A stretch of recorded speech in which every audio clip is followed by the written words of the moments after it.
বাঙালির ১২ মাসে ১৩ পার্বণ। পুজো মানেই তো নিরামিষ, তাই পুজোর দিনে যদি এরকম সবজি খিচুড়ি হয় তাহলে কিন্তু মন্দ হয় না। আজকে সেই রেসিপি থাকছে। আমার যেগুলো লাগবে: গাজর, বিনস, ফুলকপি, মটরশুঁটি, আর লাগছে টমেটো, ক্যাপসিকাম, কাঁচা লঙ্কা। আমি এখানে সেদ্ধ চাল নিয়েছি ১ কাপ মতো, আর ডাল নিয়েছি ১.৫ কাপ। আপনারা চাইলে সেদ্ধ চালের বদলে আতপ চালের বা গোবিন্দভোগ চালেরও কিন্তু করতে পারেন। চালটা ডালটাকে একটু ভিজিয়ে রেখে দিয়েছি। ডালটাকে ভেজে ধুয়ে তারপর ভিজিয়ে রেখেছি, আর চালটাকে নর্মাল ধুয়ে ভিজিয়ে রেখে দিয়েছি। এবার একে একে সবজিগুলোকে ভেজে নেব। প্রথমে কড়াইয়ে তেল গরম করে আলুটাকে ভেজে নিলাম। এরপরে গাজর, বিনস একটু হালকা হালকা করে সব সবজিগুলোকে ভেজে নেব। আলাদা আলাদা করে সবজিগুলোকে ভেজে নিলে কিন্তু খিচুড়ির টেস্ট আরও বেশি বেড়ে যাবে। গাজর, বিনস ভাজা হয়ে গেছে। এরপরে ফুলকপিটাকেও ভেজে নেব। হালকা করে ফুলকপিটাকে ভেজে নেব। সব সবজিগুলোকে ভেজে নিয়ে এবার একটা থালায় তুলে রেখে দেব। এরপর কড়াইতে আরেকটু তেল দেব। তেলের মধ্যে এবার ফোড়নে তেজপাতা, শুকনো লঙ্কা আর জিরে দেব।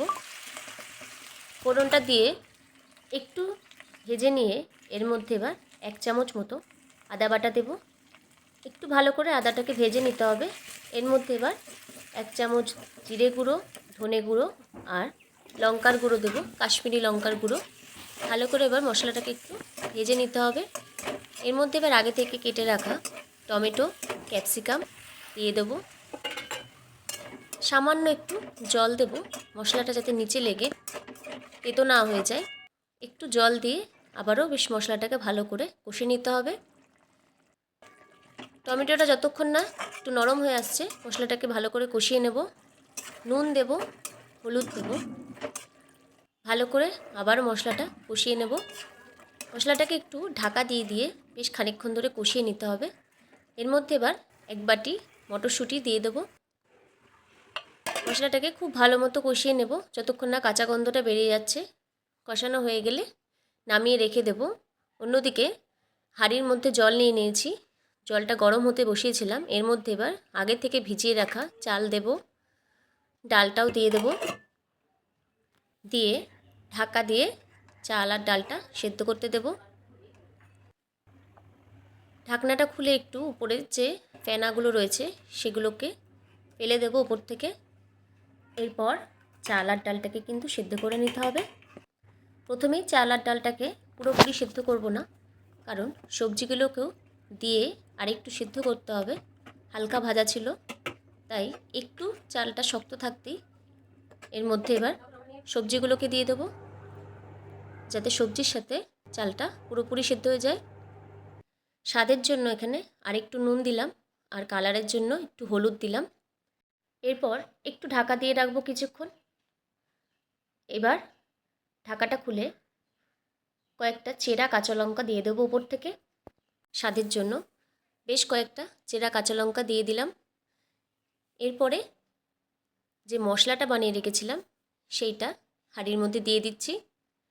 আপনারা কড়াইয়ের মধ্যেও কিন্তু ট্রান্সফার করে নিতে পারেন, করতে পারেন। আমি হাঁড়ির মধ্যেই মিশিয়ে নিচ্ছি।